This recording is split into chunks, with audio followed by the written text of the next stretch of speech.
My husband left me because I handpicked our baby to be a girl. Okay, to start, me, 27F, and my husband, 28M, have been married for 4 years. His parents, his mother specifically, and I have never had any problems, but we've never quite meshed or seen eye to eye. We've always gotten along and been civil. Our future family has been the talk for years. My husband will be the last of his siblings to have children, and all of his siblings have at least one. It's been a running joke in the family that if our first happens to be a girl, she won't be accepted because everyone else had a boy for a firstborn. The joke has never sat quite right with me, but I've laughed it off because I don't want to start anything and maybe I'm just being sensitive. Fast forward to a few months ago when we started trying. It took about 3 months for me to get pregnant. We tracked my cycle and had scheduled SX for the best chance. Infertility runs in my family, and my hubby and I agreed on a big family, so I've been worried about starting a family so late in the game. When I did get pregnant, we were overjoyed. We had all the typical couple conversations that come with having a baby: the excitement, names, nursery themes, gender predictions, etc. He talked about wanting a son first so he could be the big, strong leader for all his younger siblings and carry on the family name, a very big deal to him instilled by his parents. I expressed my desire to have a little girl I could dress up and match with. It became playful banter. He'd refer to the baby as son, and I would call the baby our daughter. About a week before our gender scan, I looked up all the old wives' tales and made us a chart we could fill out together to see who would hypothetically win our little bet. It included the ring test, Chinese horoscope, heartbeat, cravings, etc. The results ended up being about 50-50 in the end, which made us even more excited to find out for certain at our scan. The following week, we went to our appointment and discovered that our baby was a girl. We were both extremely excited. Hubby was disappointed to lose, but told me he was overjoyed to be raising a daughter by my side. That night, we called our families to share the news. After calling his family, his mother asked to speak to him privately. I went to bed alone as their conversation carried on for well over an hour. The following morning, I woke up alone. There was a note on my husband's nightstand explaining that someone would be by the house to pick up his belongings later this evening. I immediately tried to call him only to realize he had blocked my number. I then tried his mom. His mother picked up on the first ring. Before I had the chance to get a word in, she started chewing me out, calling me a manipulative bitch. I asked her what I had done, and she told me I'd ruined her son's reputation with my inexcusable behaviors and tendencies. I let her finish her rant before kindly asking her what the fuck she was talking about. She told me the divorce papers were already written up, and I wouldn't have the chance to tear apart the family like I had been intending to do all this time. I again, slightly less kindly this time, asked her what the fuck she was talking about, to which she told me my husband would be leaving me because our child is a girl. I was gobsmacked. I explained to her that it takes two to tango and there's no way to truly decide the gender of the baby, and if she or her son had a problem with the gender, it was his fault as it's his chromosome that determines the gender. But she had proof that I'd handpicked to have a girl. Like I said before, we used a calendar to determine which days would be best. Well, mother-in-law accused me of forcing him to do it with me on the specific day which the Chinese horoscope would point to girl. She also interrogated me about the position we used to conceive the baby. I gave her a piece of my mind and told her that was none of her business. However, she smugly informed me that my husband had already told her, and the position we used makes it 60% more likely to have a girl that way. If anyone's currently trying for a girl, specifically doing cowgirl sometime in the middle of February should do the trick every time apparently. She finished off by telling me that my clear preference for my family name was disgusting,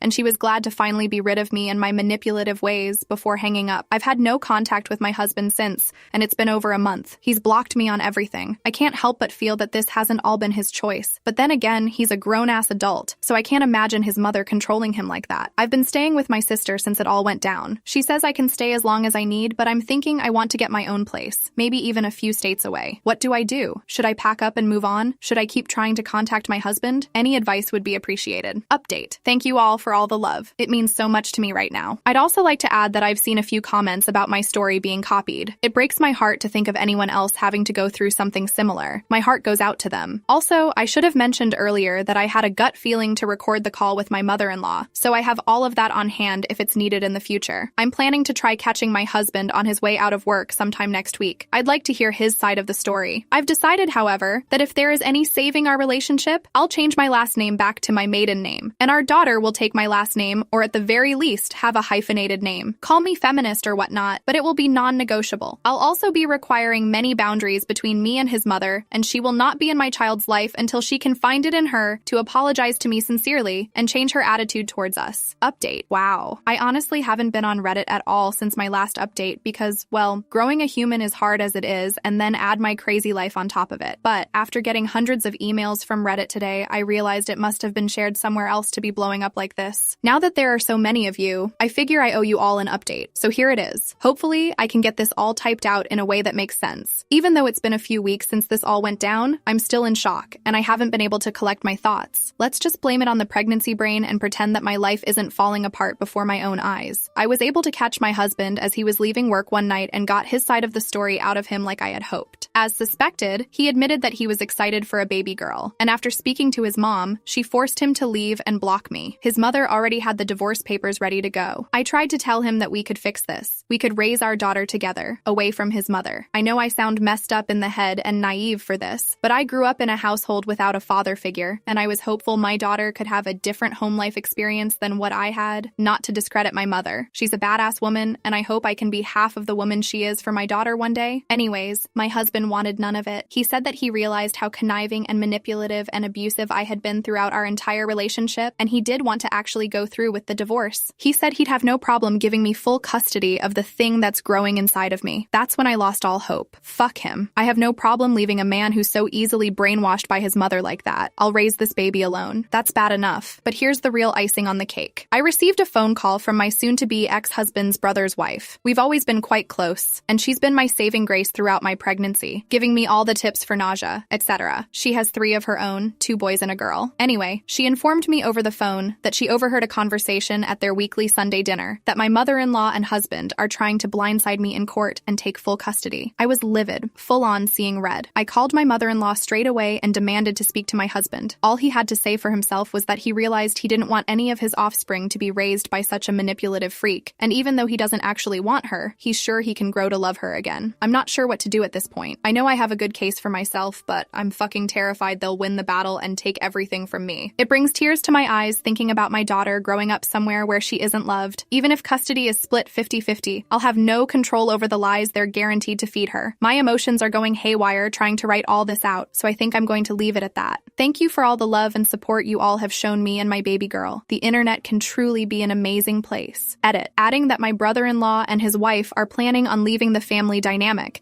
after seeing the way I've been treated. They have a daughter of their own, and while she's been accepted as she wasn't the firstborn, they're very uncomfortable with the misogyny within the family. BIL is the firstborn, and I think the what-ifs are fucking with his head. The husband allegedly left a comment on the original post. What the fuck is wrong with you, Aspen? I loved you, and I loved our daughter. You paint me out to be such a fucking villain, and none of these pea-brained people on the internet can see through those lies. Manipulation at its finest. You were such a fucking bitch our whole goddamned lie of a relationship, and when we were trying to get pregnant, everything was about you. I can't believe it took me so long to see every single sign. You were so fucking obsessive over your stupid calendar, and we hardly ever used it. You always say you aren't in the mood or we did it yesterday. I'm too tired. We can skip a day. It was never about me or my feelings, and then when you actually got pregnant, it became even more about you. I'm not eating eggs anymore. They make me sick. I don't want to go to Sunday dinner. I'm not up to it tonight. Let's not get sushi for dinner because it's bad for the baby. I was so fucking nice to you, Aspen. I literally doted on you like a fucking Prince Charming and you never even recognized me. I can't believe you strung me along all those years. Fuck you and fuck the fetus. I'm sick of your games. I can't fucking believe I find out about this post on a podcast my girlfriend listens to. You betray me. 1 fucking month until you lose it all like I did. See you in court, bitch. People are obviously now wondering what is real and if this is all fake. However, they are also noting how he reacts to her morning sickness and aversion to eggs. The fact that he thinks she's being ridiculous for not wanting to eat sushi just because it's bad for the baby. His comment of fuck the fetus and, oh yeah, his girlfriend. OP posted an update on July 22nd. Thank you so much for all of your support. I've been in contact with my lawyer about how best to proceed, and for legal reasons, I'm not allowed to give any more information at this point in time, but I've seen all of your messages, and I'm truly so grateful for all of the advice and care being sent our way. I have a very good lawyer working with me, and both the baby and I are, and will be, safe through the coming months. Once again, thank you all so much for your kindness. It's helped me feel somewhat sane through all of this, and made me realize that I am entitled to feel the way I'm feeling. You've truly given me a community where people have my back and genuinely want what's best for me. I'll be logging off until things have settled and the baby is born. Maybe I'll return for a final update at some point, but for now, I'm focusing on my own health and the health of my baby as I prepare for the courtroom. Posted in our divorce on Oct10, looking for advice. Looking for some advice from fellow divorced moms. I'm currently going through an extremely messy divorce. I'm 28 and almost 35 weeks pregnant with our first baby. I'm not sure if it's the hormones or just the situation in general, but I'm really anxious about what the future holds for me and this little babe. I've been married to this man for 4 years and known him much longer, and I can't even fathom getting back into the world of dating again, especially as a single mom. I'm not planning on dating anytime soon, but every time I think about it, I get so overwhelmed with anxiety. I'd like to have more kids in the future, a happy, healthy family, but I can't imagine myself getting into another serious relationship or having children with someone else after the shit my soon-to-be ex blindsided me with after I got pregnant. I'm going to therapy and working through things, but I just can't stop worrying. I know everything is still fresh, and I should just write it out, but it's so hard to let go of right now. My whole life was ripped away from me, and it feels like I had been living a lie. Has anyone else been through this? I could really use some reassurance and advice right now. Update December. Hi everyone. I ended up deleting the app for a while, but now that I'm feeling settled again, I figured I owe it to all of you to give one final update. First off, I won the court case. It was a long and draining road, and I won't go into much detail, privacy and legal reasons, but it was all thanks to Reddit. Someone connected me to an excellent lawyer, and everything worked out exactly the way it needed to. I owe it all to you guys. Thank you so much. And second, I gave birth to my sweet baby girl just a few short weeks ago. She is perfect and everything I needed. Babies heal the soul more than you could ever imagine. I couldn't have done it all without my sister cheering me on through everything. There have been lots of messages and questions in my inbox lately, so I'll do my best to answer all that I possibly can. Newborn life. But just know I'm thankful to every single one of you for the endless support. I truly believe this app saved my life and my baby girl's life. In the comments, can you spill the tea on how your ex Mill reacted when you won your case? Her reaction was pathetic, to say the least. She sobbed uncontrollably and called me every insult she could possibly think of as I left. It gave me secondhand embarrassment, to say the least. The judge wasn't taking any of her bullshit from the second our case started. Very satisfying, to say the least. LOL. Does your husband have 50-50 rights? Do you have full custody? And is he even allowed to visit her at all without being supervised? I have full custody. He has no rights to her whatsoever.